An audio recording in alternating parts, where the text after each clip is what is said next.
മലകളുടെ താഴ്വരയിലുള്ള ദേവിയാർ കോളനി എന്ന ഗ്രാമത്തെയും അവിടെയുള്ള പുഴയെയും പരിചയപ്പെടുത്തിക്കൊണ്ടാണ് ലേഖനം ആരംഭിക്കുന്നത്.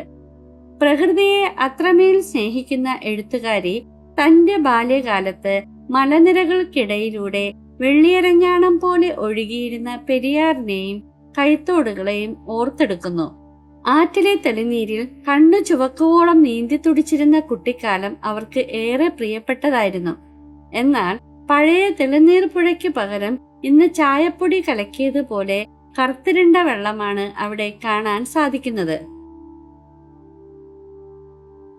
കേരളത്തിൽ ഏറ്റവും കൂടുതൽ മഴ ലഭിക്കുന്ന നേര്യമംഗലത്തിനടുത്തുള്ള പ്രദേശമായിട്ടും പുഴ വറ്റി വരളുന്ന അവസ്ഥയെക്കുറിച്ച് ലേഖിക വിവരിക്കുന്നു. പണ്ട് പുഴയിലെ വെള്ളത്തെ തടഞ്ഞു നിർത്തിയിരുന്ന കല്ലുകളും മണലും കല്ലൂർ വഞ്ചി പോലുള്ള സസ്യങ്ങളും മനുഷ്യർ നശിപ്പിച്ചു. കെട്ടിടം പണിക്കായി കല്ലും മണലും എടുത്തു മാറ്റിയതോടെ മഴവെള്ളം പുഴയിൽ തങ്ങി നിൽക്കാതെ വേഗത്തിൽ ഒഴുകിപ്പോകാൻ തുടങ്ങി. കൂടാതെ വേനൽക്കാലത്ത് കൃഷിക്കായി വെള്ളം അമിതമായി പമ്പ് ചെയ്തെടുക്കുന്നതും പുഴയുടെ നാശത്തിന് കാരണമായി.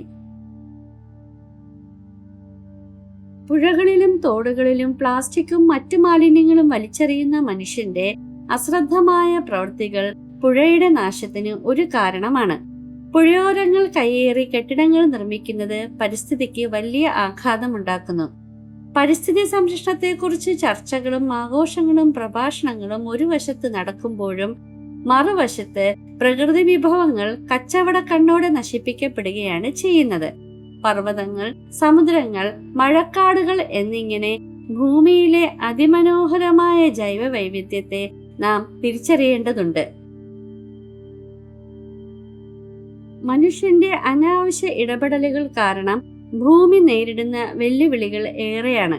കാലാവസ്ഥാ വ്യതിയാനം, വനനശീകരണം, മലിനീകരണം എന്നിവ നമ്മുടെ നിലനിൽപ്പിനെ തന്നെ അപകടത്തിലാക്കിയിരിക്കുന്നു. 1950-കൾക്ക് ശേഷമാണ് ലോകം പരിസ്ഥിതി പ്രശ്നങ്ങളെ ഗൗരവമായി കണ്ടു തുടങ്ങിയത്. പരിസ്ഥിതിയെ നമ്മൾ സംരക്ഷിച്ചില്ലെങ്കിൽ വലിയ പ്രത്യാഘാതങ്ങൾ ഉണ്ടാകുമെന്ന് മനസ്സിലായത് അപ്പോഴാണ്. റേച്ചൽ കഴ്സൺ എഴുതിയ നിശബ്ദ വസന്തം എന്ന പുസ്തകം ആ തിരിച്ചറിവിൽ വലിയ പങ്ക് വഹിച്ചിട്ടുണ്ട്. പരിസ്ഥിതി സംരക്ഷണത്തിന്റെ പ്രാധാന്യത്തെക്കുറിച്ച് വലിയ രീതിയിലുള്ള ബോധവൽക്കരണം ലോകത്തിന് നൽകാൻ ആ പുസ്തകത്തിന് കഴിഞ്ഞു. പ്രകൃതിയെ സംരക്ഷിച്ചില്ലെങ്കിൽ അത് മനുഷ്യരാശിയുടെ നാശത്തിന് കാരണമാകുമെന്ന തിരിച്ചറിവ് ലോകത്തുണ്ടായി. ഇതിനോടൊപ്പം സിയാറ്റിൻ മൂപ്പന്റെ പ്രസിദ്ധമായ പ്രസംഗത്തെക്കുറിച്ചും ഇവിടെ പരാമർശിക്കുന്നു. ആകാശത്തെയും മണ്ണിന്റെ ചൂടിനെയും വാങ്ങാനും വിൽക്കാനും കഴിയില്ലെന്ന റെഡ് ഇന്ത്യക്കാരുടെ ചിന്താഗതി പ്രകൃതിയോടുള്ള അവരുടെ ആദരവ് വെളിവാക്കുന്നു. പ്രകൃതിയിലുള്ള ഒന്നും നമ്മുടെ സ്വന്തമല്ലെന്നും നാം അതിന്റെ ഭാഗമാണെന്നും സിയാറ്റിൻ മൂപ്പൻ ഓർമ്മിപ്പിക്കുന്നു. പ്രകൃതി വിഭവങ്ങൾ അളവറ്റതാണെന്ന നമ്മുടെ തെറ്റായ ധാരണ മാറ്റേണ്ട സമയം അതിക്രമിച്ചിരിക്കുന്നു എന്ന് ലേഖിക ഓർമ്മിപ്പിക്കുന്നു. ഭൂമിയിലെ ജൈവ വൈവിധ്യം ശരിയായി കൈകാര്യം ചെയ്തില്ലെങ്കിൽ അത് നശിച്ചു പോകുമെന്നും അതിന്റെ ദുരന്ത ഫലങ്ങളാണ് ഇന്ന് ലോകം അനുഭവിച്ചു കൊണ്ടിരിക്കുന്നതെന്നും നാം തിരിച്ചറിയണം. വൻമരങ്ങൾ മുതൽ സൂക്ഷ്മജീവികൾ വരെയുള്ള വൈവിധ്യത്തിലാണ് മനുഷ്യന്റെ നിലനിൽപ്പ് അടങ്ങിയിരിക്കുന്നത്.